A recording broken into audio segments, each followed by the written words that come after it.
Dear friends, hello everyone. Welcome to our channel.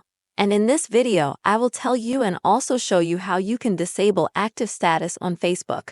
Don't forget, dear friends, be sure to give this video a like, write your comments after watching it, and also friends, subscribe to the channel.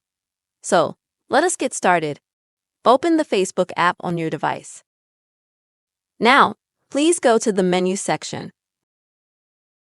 Next, you will need to tap on the gear to open Settings and Privacy. And here you will need to find the activity status. If you can't find this option through menu search, then, folks, click on the search sign at the top and you'll find the active status, or you can just type the word status into the search.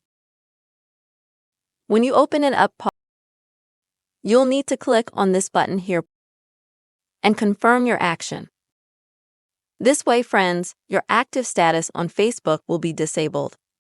But keep in mind that when you turn off your active status on Facebook, it does not affect your active status in the Facebook Messenger app. This is how you can disable your active status on Facebook in a very simple and quick way. I really hope you found the video useful and that it helped you. Please don't forget to put your likes, write comments, and take care, friends.